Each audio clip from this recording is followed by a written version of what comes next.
Fala aí, galera, eu sou o Rafael. Salve, Mocidade Espírita, eu sou a Samara. Trabalhadores do Centro Espírita Alvorecer. Evangelizadores da Mocidade. E hoje nós vamos falar sobre... a segunda revelação. Mas antes disso, roda a vinheta.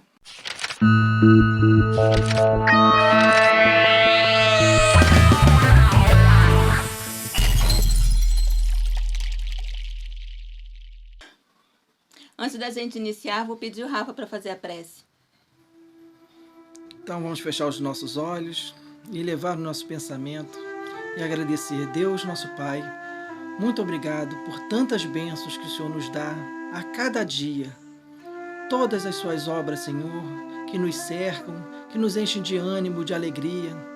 Que possamos sempre ter os olhos de ver, Senhor, que estamos cercados pelas tuas bênçãos, pelos teus trabalhadores de amor e de luz. Que possamos contar com a presença deles durante toda a semana a nos envolver. E que possamos, nesse instante, contar com esses amigos a nos intuir para aprendermos um pouco mais das lições de Jesus. Muito obrigado e assim seja. Gente, nós tivemos um trabalho enorme para mandar o nosso repórter investigativo numa viagem no tempo. Foi a nossa produção mais cara até agora. Viajamos no tempo e no espaço atrás da segunda revelação.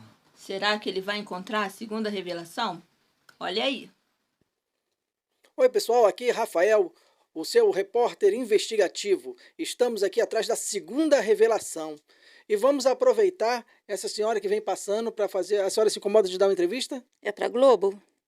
Não, é para o canal do Centro Espírita Alvorecer. Ah, tudo bem, posso falar. A senhora soube de uma criança muito especial que veio trazer a segunda revelação? Eu fiquei sabendo desse nascimento aqui pelas redondezas, sim. Falaram que nasceu, né? Chegou aqui em Belém um casal para o censo, né? E aí eles passaram um aperto aqui porque a cidade estava cheia, que o pessoal veio tudo responder o censo, né? E então eles não acharam lugar para se hospedar. Ela já estava grávida já para dar à luz. E eles acabaram tendo que ir para uma estrebaria.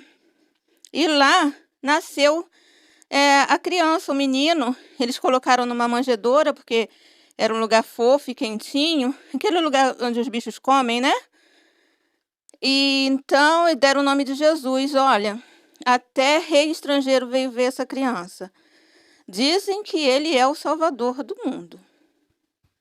Bom, gente, eu esperava mais um pouco de quem vinha trazer a segunda revelação, nascendo junto com um bicho numa manjedoura, segundo a nossa amiga aqui, né? A gente vai continuar nossa investigação. Repórter Rafael, direto de Belém. Volta aí pro estúdio.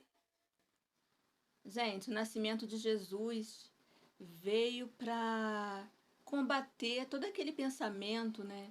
De que o Salvador do mundo ia vir aguerrido, ia vir com violência para libertar o povo das garras políticas. Não, ele veio libertar o ser humano do egoísmo, do orgulho. Ele veio libertar o ser humano para que o ser humano pudesse ser feliz, porque a gente é feliz quando a gente ama, quando a gente perdoa, né? Então, esse nascimento numa manjedoura simples, né, é um símbolo de humildade, é um símbolo muito bonito, né? As pessoas não entenderam na época, de um lugar tão simples, mas depois que a gente conhece toda a história, a gente vê que simbolismo lindo, que ensinamento profundo que Jesus trouxe já ao nascer. Agora o nosso repórter está lá no Mar da Galileia, atrás da segunda revelação. Repórter investigativo mais uma vez aqui atrás da segunda revelação. E estamos aqui no Mar da Galileia, onde pessoas viram um rabino pregando. A senhora soube de um homem chamado Joshua por aqui? Sim, eu cheguei a ver. Ele estava aqui perto do lago, ele é muito simpático. Quando ele fala, todo mundo fica quietinho, ele estava contando histórias. E ele contou uma história muito interessante sobre um semeador que saiu a semear. E as sementes tiveram vários destinos diferentes. Uma caíram nas pedras e foram queimadas, outras caíram no espinheiro e foram sufocadas, e outras caíram na beira da estrada, o passarinho comeu, e teve as que caíram em terra fértil, e aí deu muito fruto. Nossa, essas histórias que ele conta dá muito o que falar e o que refletir depois. Depois que eu fui entender que ele estava falando dos ensinamentos mesmo, que tem gente que escuta e não entende, e tem gente que escuta e entende. Essas pessoas que escutam e entendem são igual a terra fofa. Eu entendi o que ele falou. Gente, que legal! Ainda não achamos esse Jesus de Nazaré responsável pela segunda revelação, mas já conhecemos pessoas que ouviram falar dele. E nós vamos continuar, não vamos acabar nossa investigação aqui, não. A gente não desiste. Volta aí para o estúdio. Jesus, ele não perdia um momento para ensinar. Não perdia um momento que ele pudesse dar um ensinamento. E as histórias, né, como elas são conhecidas, as parábolas, elas ficam gravadas no nosso pensamento, no nosso sentimento. Essa é uma delas, né, do semeador. E que didática que tinha Jesus, né? Que forma mais simples, né, da gente assimilar os conhecimentos que para a época, gente, não eram nada simples, não. Gente, eles na época eram acostumados com um Deus que guerreava. Jesus veio trazer um Deus que amava e perdoava. Então era muito complexo para a época. E essas parábolas, elas acolhiam as pessoas, chegavam as pessoas para perto dele. Era uma forma realmente, é um mestre, é um professor, é o governador da terra. Bom, mas vamos continuar, não acabou ainda não. Rafael, vai daí, continua sua investigação. O pessoal está rezando aqui. Rafael, repórter investigativo, mais uma vez ainda, na nossa busca sobre a segunda revelação. E vamos aproveitar, senhora, a senhora pode nos ajudar aqui um instante? Pois não. Você já ouviu falar em um homem chamado de o Nazareno? Estava aqui ainda há pouco. Saiu daqui tem umas meia hora, estava um tumulto isso aqui. Você não sabe que ele curou um cego de nascença.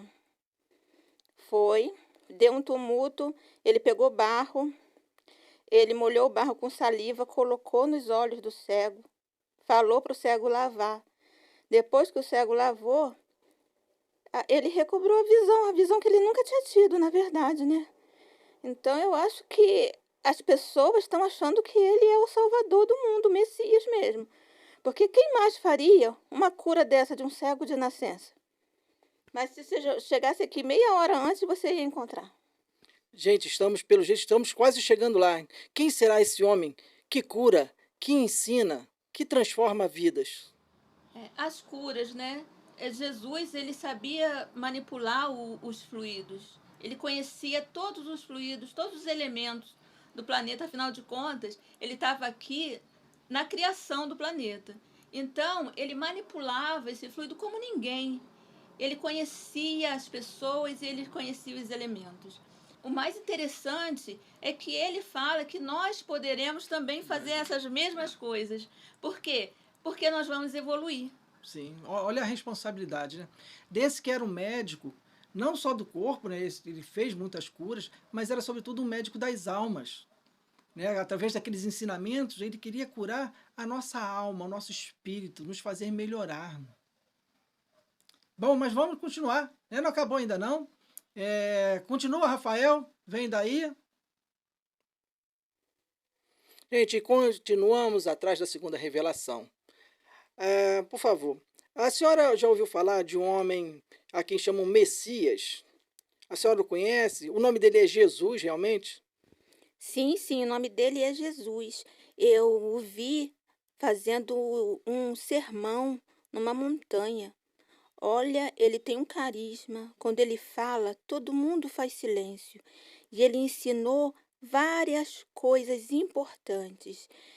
E o que ficou mais gravado em mim é que ele falou que os pacificadores serão chamados filhos de Deus.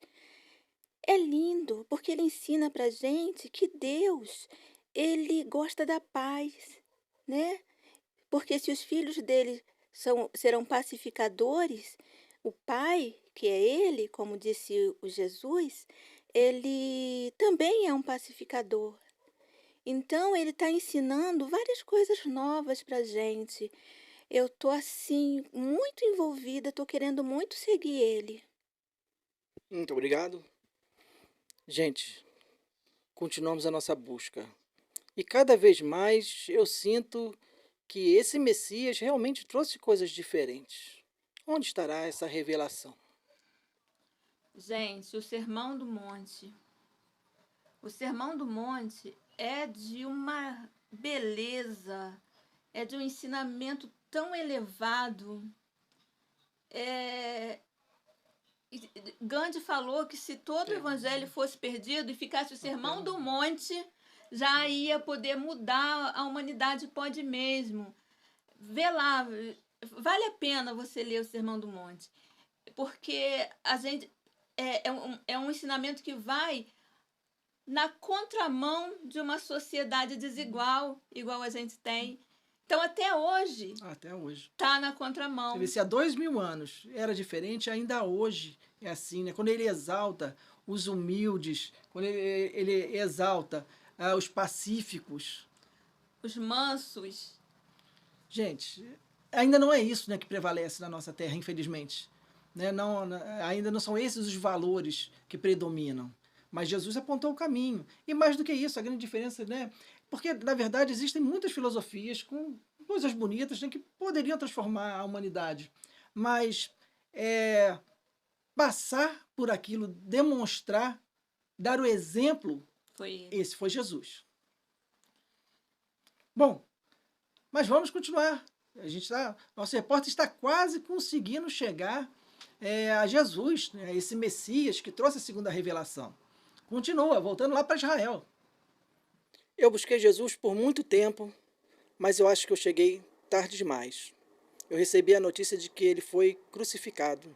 E eu ainda não consegui entender a mensagem desse homem. É verdade isso? A senhora ficou sabendo disso? Sim, ele realmente foi crucificado. Os seres humanos não estavam prontos para ouvir as lições que ele tinha a falar. Não estavam prontos com os corações abertos para ouvir falar de amor, de fraternidade, de perdão, de caridade. E por causa da dureza dos corações, ele foi crucificado. Mas não fica triste não, porque depois que ele foi crucificado, ele foi visto várias vezes junto aos seus discípulos, continuando, ensinando. E mesmo depois que ele foi para o plano espiritual, ele continua aqui. Ele continua com cada um de nós que somos cristãos, que levamos a mensagem, os ensinamentos dele. Ele continua em cada um de nós. E nós, passando os ensinamentos dele, ele vive e viverá para sempre junto com a humanidade terrestre. Então você não precisa ficar triste. Ele está aqui com a gente.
Jesus amigo, muito obrigada por ter vindo.